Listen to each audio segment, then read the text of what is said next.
Live from WRAL News Headquarters in Raleigh, your number one source for local news. WRAL News, coverage you can count on. A WRAL Weather Alert Day is in effect for tomorrow. The best chance of storms will be during the evening, but I'll walk through the timeline.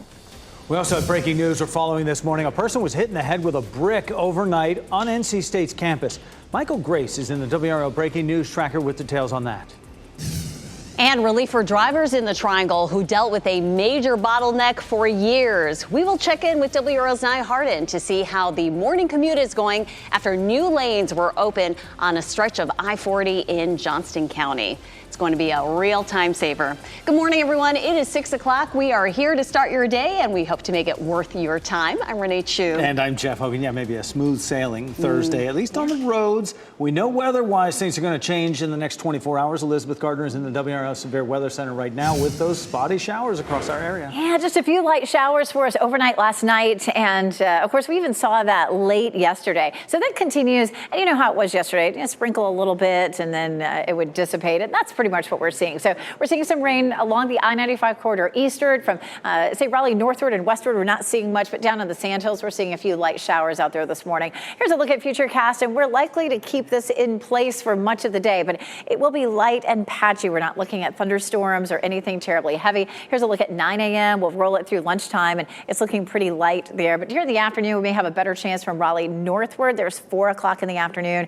And then overnight tonight, we're going to see another band of rain that moves through for a very wet commute tomorrow. And then it's tomorrow evening that we'll have the best chance of the severe storms with a WRAL Weather Alert Day, damaging winds, some heavy rain and small hail in the evening for tomorrow. This is a look at our rain chances for tomorrow. It's going to be a fairly messy commute. The rain will be heavier than it is right now for tomorrow. And then a bit of a break during the middle of the day. And then our chances go way up as we have scattered storms across the area through the evening. As you're stepping outside this morning, it's a little damp out there in some places. We're going to see mainly cloudy skies today. It's warmer than yesterday. Temperatures are mostly in the 50s as you're stepping out the door. But because of the cloud cover, we're not likely to see very warm temperatures this afternoon. We're going to keep it in the mid-60s with that chance of rain on and off. Still watching Sunday. I'll show you an updated timeline. It looks like we may see some of those storms earlier than it looked like yesterday. That's coming up, Brian. 6:02 right now, Elizabeth. A lot of us are seeing wet roads this morning on our current road conditions model where you see that green. That's where we're seeing the wettest roads from Fayetteville and Cumberland County, the Sandhills, all the way along the I-95 corridor and even into the Triangle.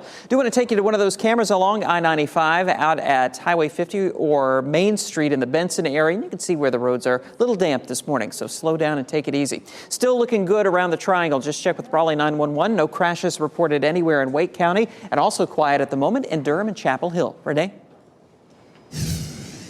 Breaking news just before 1 this morning. A person was hit in the head with a brick while walking on NC State's campus. The person was walking between Dan Allen Drive and University Towers when they were attacked. Michael Grace is at the scene right now in the WRAL Breaking News Tracker. Michael.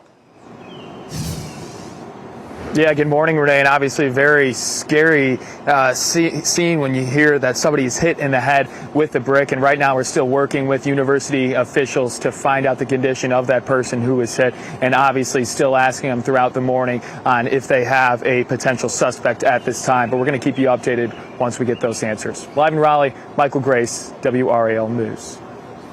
We're also working to learn more this morning about a search for a missing person on NC State's Centennial campus. It all happened late last night, and the WRAL Breaking News Tracker was there as NC State Police, Raleigh Police, and Raleigh firefighters all responded to the Lake Raleigh area.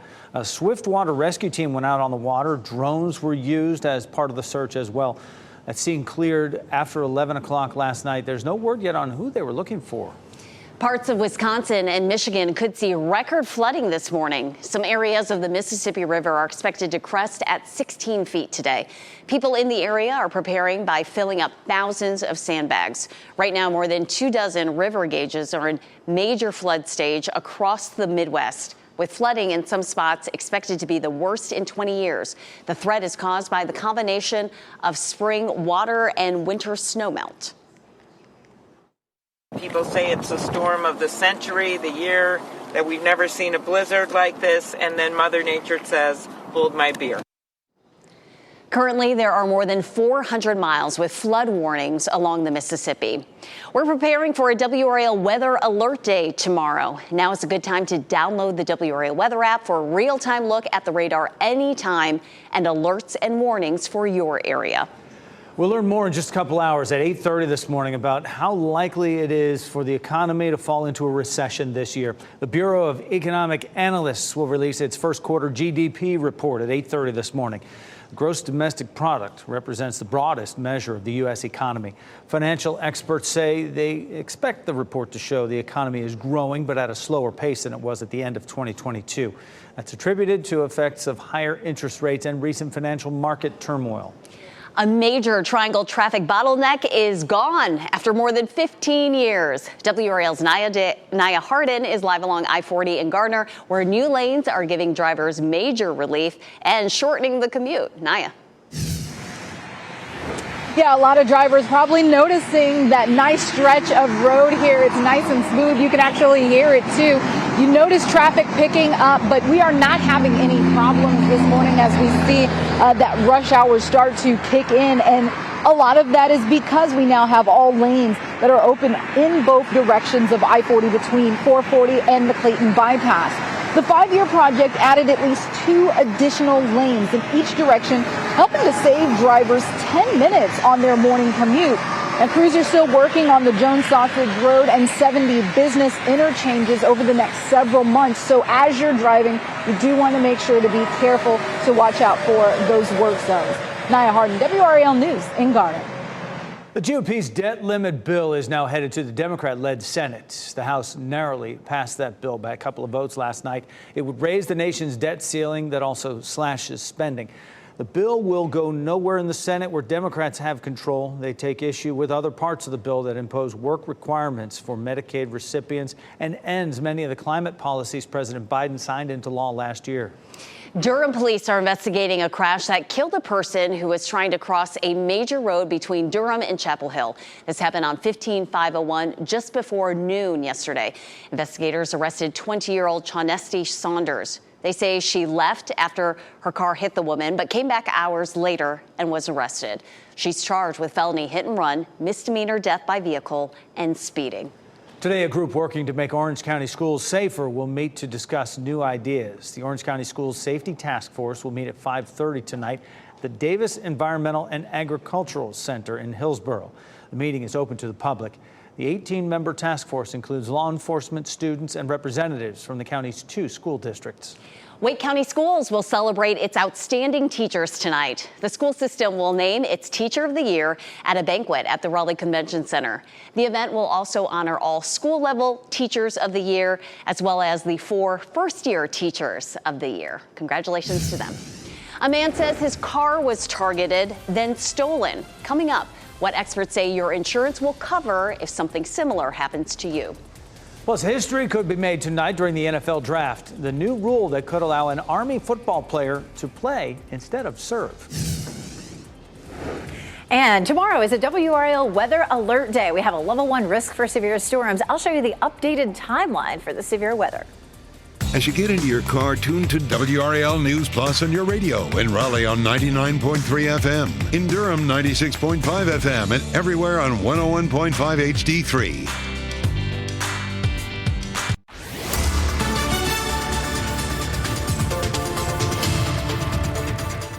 It is 6:11. We have some light patchy rain that's showing up, especially from the Triangle area southward and then along the I-95 corridor. It's very light, very patchy, not something that's likely to cause a lot of problems for the morning commute. But tomorrow morning, it is likely to be a lot heavier, and there could be some headaches then. We're looking at a sprinkle or 2 just south and east of Goldsboro, up around Wilson, around Clayton, right around Raleigh, and then south toward Anger and Dunn. Well, looking at Clayton, this camera looks like the wettest one that I can find on our traffic, on our cameras this morning. So it's not looking quite as wet as that everywhere, but you can see it's damp there in Clayton where we've had a shower.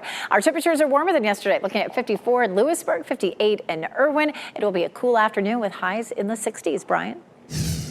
about 6:12 now as we take a look at weather and traffic every 10 minutes. As Elizabeth mentioned, some areas are wetter than others. A little damp right now in the Triangle in Durham as we take a look at that live camera at 40 at 55. Just need to take it easy as you head out. As we check in around the rest of the Triangle, still nice and quiet, not seeing any problems right now on I-40, of course, with those new lanes open. We're not anticipating any congestion there on 40 westbound between 42 and the Clayton bypass this morning. And elsewhere in Durham, 85 is looking just fine. Renee? Thanks, Brian. Torn off bumpers, broken taillights, and scraped up doors. This badly damaged car you see here was stolen and involved in a high-speed police chase in Wake County over the weekend. WRAL data trackers pulled the numbers showing car thefts in Raleigh are up 67% this year compared to 2021 when looking at the first 4 months of 2021 through 23. The Hyundai Sonata belonged to a family in Zebulon who reached out to WRAL News about the theft. They're using a rental car as police search for who stole their personal vehicle. Came out Friday morning, and I was actually getting ready to go to work. And I came out here and I opened up the garage door, and there was a big old empty space sitting right here, and I was kind of taken aback. An insurance agent says comprehensive coverage helps with motor vehicle thefts and vandalism. These claims do not affect your rates. Today, federal prosecutors will ask a judge to keep the Air National Guardsman accused of leaking classified documents behind bars. They're arguing Jack Teixeira may have access still to classified information. This comes after 2 U.S. Air Force commanders were temporarily suspended Wednesday. Their names have not been released, but we do know they work in the same intelligence wing where Teixeira served. The 21-year-old was arrested by the FBI earlier this month at his home in Massachusetts and charged with violating the Espionage Act. Former President Donald Trump's attempt to block former Vice President Mike Pence from testifying before a federal grand jury has been rejected. The jury is looking into allegations that Trump tried to overturn the 2020 election and his role in the January 6th riot. Trump's legal team filed an emergency motion to block a decision ordering Pence to testify earlier this month. The former president can still appeal to the Supreme Court, but has not indicated whether he will. 3 high school seniors accused of hurling a rock at a Colorado woman, killing her as she drove, will make their first court appearance today. Nicholas Karolchik, Zachary Kwok, and Joseph Koenig were booked Wednesday on suspicion of first-degree murder with extreme indifference.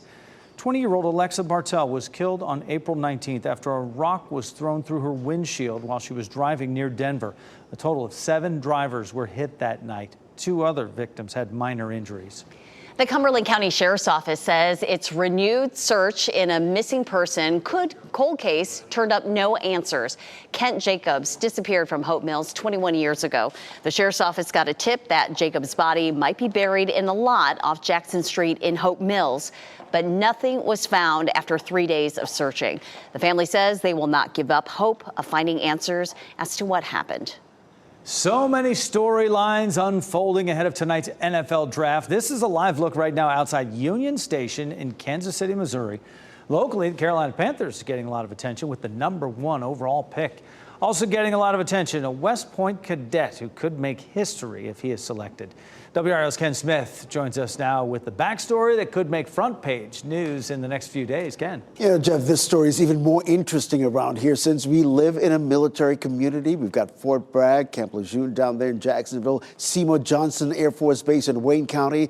A little background here. The service academies do allow deferred service for other non-athletic, non-military opportunities, such as the Rhodes Scholarship Program, where Congress changed the rules that now allows service academy grads to defer their service. That opened the door for Andre Carter II to pursue his NFL dreams. He made quite a name for himself at West Point after a record-setting junior year as a pass rusher, and experts believe he has a good chance of hearing his name called in the NFL draft. He talked with NBC's Garrett Haig about this prospect.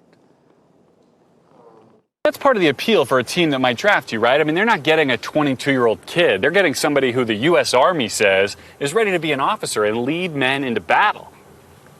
Yeah, you know, that's what we've been doing here the last 4 years, working and training to become, leaders of character. Well, Carter is committed to his military career. His goal is to complete his senior year at West Point and serve at least 5 years of active duty after his potential NFL career. You can hear more of Carter's story and the role Army's coach and the alumni played in getting him this opportunity. That's all ahead on Today, starting at 7. And also in the next 10 minutes, Jeff, WRAL's Gerald Owens reports from Kansas City, where Panthers fans are counting down to tonight's NFL draft. And Jeff, I did some checking, and since 1970, only 2 Army football players have been picked in the NFL draft, and they went in the final round. Watchers believe this guy, Carter, he can go in the earlier rounds as well. I love that deferred rule that allows him to play and then serve. And who do you want in the bunker with you? I want that guy, right? And with really, his experience. And the Panthers would use some defensive help, so I think he might fit in nicely there. We shall see. A lot to unfold. And this morning on Today, NBC News' Kaylee Hartung will be live outside the main stage in Kansas City. Today airs at 7 right here on WRAL. It is 6:17. Today we'll see on and off showers throughout the day. Tomorrow we'll see more rain coming in. Meteorologist Elizabeth Gardner focused on the WRAL weather alert day for tomorrow and how you can prepare.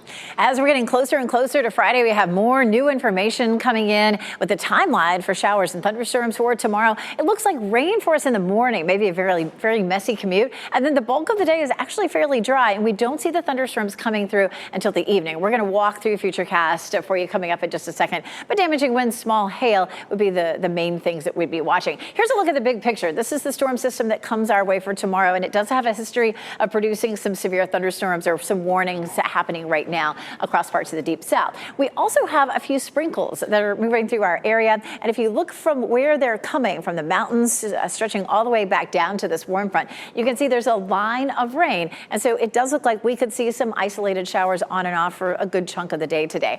It's widely scattered across our area right now. There are really only a few areas, say from I-85 northward and westward, that we're not seeing this light patchy rain, but it's not heavy enough to cause any real problems out there. So a little sprinkle rolling through Sanford right now and headed towards Southern Pines, as well as Dunn, up around Clayton, a little shower.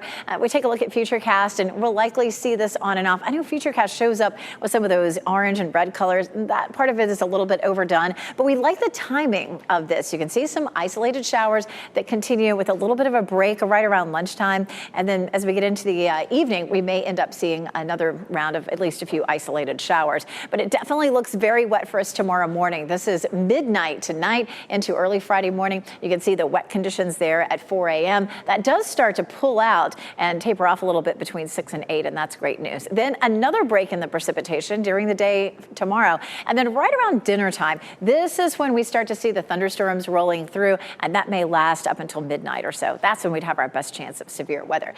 Saturday looks great. It looks like we're going to have a nice break, partly cloudy skies, warm temperatures. And then take a look at Sunday. This is a big difference in the computer model run that we were showing yesterday, where we have rain coming in much earlier. We could see some showers early Sunday with some thunderstorms in the afternoon. So Sunday's looking a lot wetter during the day than it was yesterday. We'll continue to track that, and we'll have more runs of the computer models. Since there's not a lot of great agreement on Sunday, we're going to, you really want to keep checking back on Sunday, but it does definitely look like a 90% chance of rain, and it could be a WRAL weather alert day as well. Lots of rain with this. On Friday, the rain is likely to be, say, an average of 1.5 inches, and we may add another 1.5 inches to that on Sunday. So Sunday would bring us a better chance of flooding than Friday would. Right now, again, Friday is a WRAL weather alert day. We'll likely post one for Sunday as we continue to get new information in, and then it's nice and dry next week. Brian?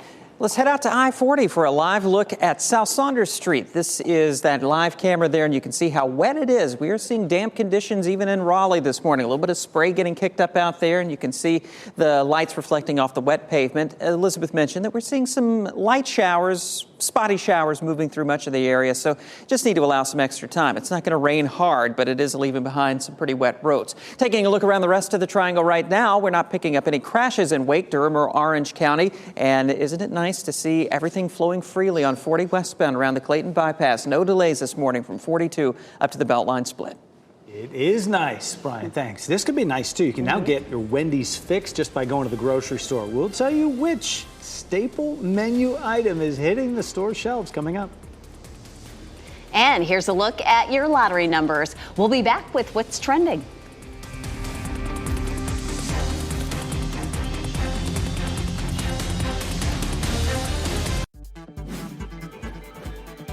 What's Trending report, sponsored by Rug and Home. Where's the beef? Soon it will be at your neighborhood supermarket. Who remembers that slogan? Come on. I think we all do. Yeah. Brian Schrader here now with What's Trending. We're dating ourselves a little bit with the Where's the Beef reference there. But Wendy's is going to start selling cans of its chili at the grocery store. Going to be $5 a can. Whoa. And it's going to be on store shelves by the summer. Of course, chili's been on the menu at Wendy's since 1969. The idea for it came from Dave Thomas, the founder, who thought of it as a way to use the leftover hamburger meat. Brilliant, and a big fan of Wendy's chili. It tastes really good. Now, this is the first time that something from Wendy's menu has gone to grocery store shelves. So they had a cereal with Kellogg's 2 years ago, Wendy's Frosty, chocolatey cereal, and then their spicy chicken sandwich was also a flavor for Pringles.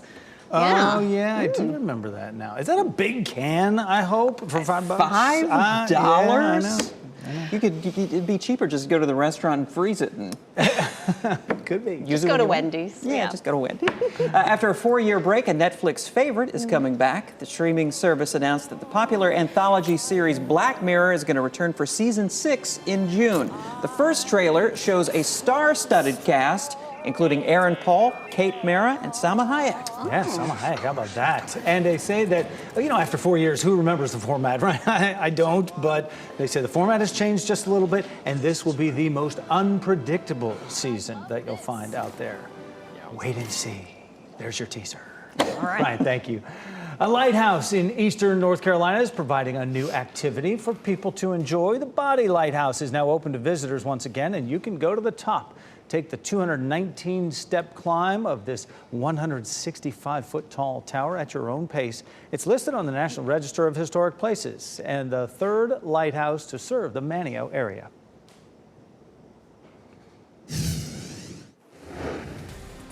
Take a live look at Goldsboro. Cloudy skies this morning and damp roads. That's what you're going to run into all across the viewing area. Tomorrow is a WRAL weather alert day. We'll talk about the timeline for the rain coming up. And your morning drive from Johnson County to the Triangle, well, it just got a little bit easier. Coming up, we're going to tell you about the new stretch of road on I-40. Plus, how NC State police say a brick was involved in an early morning assault.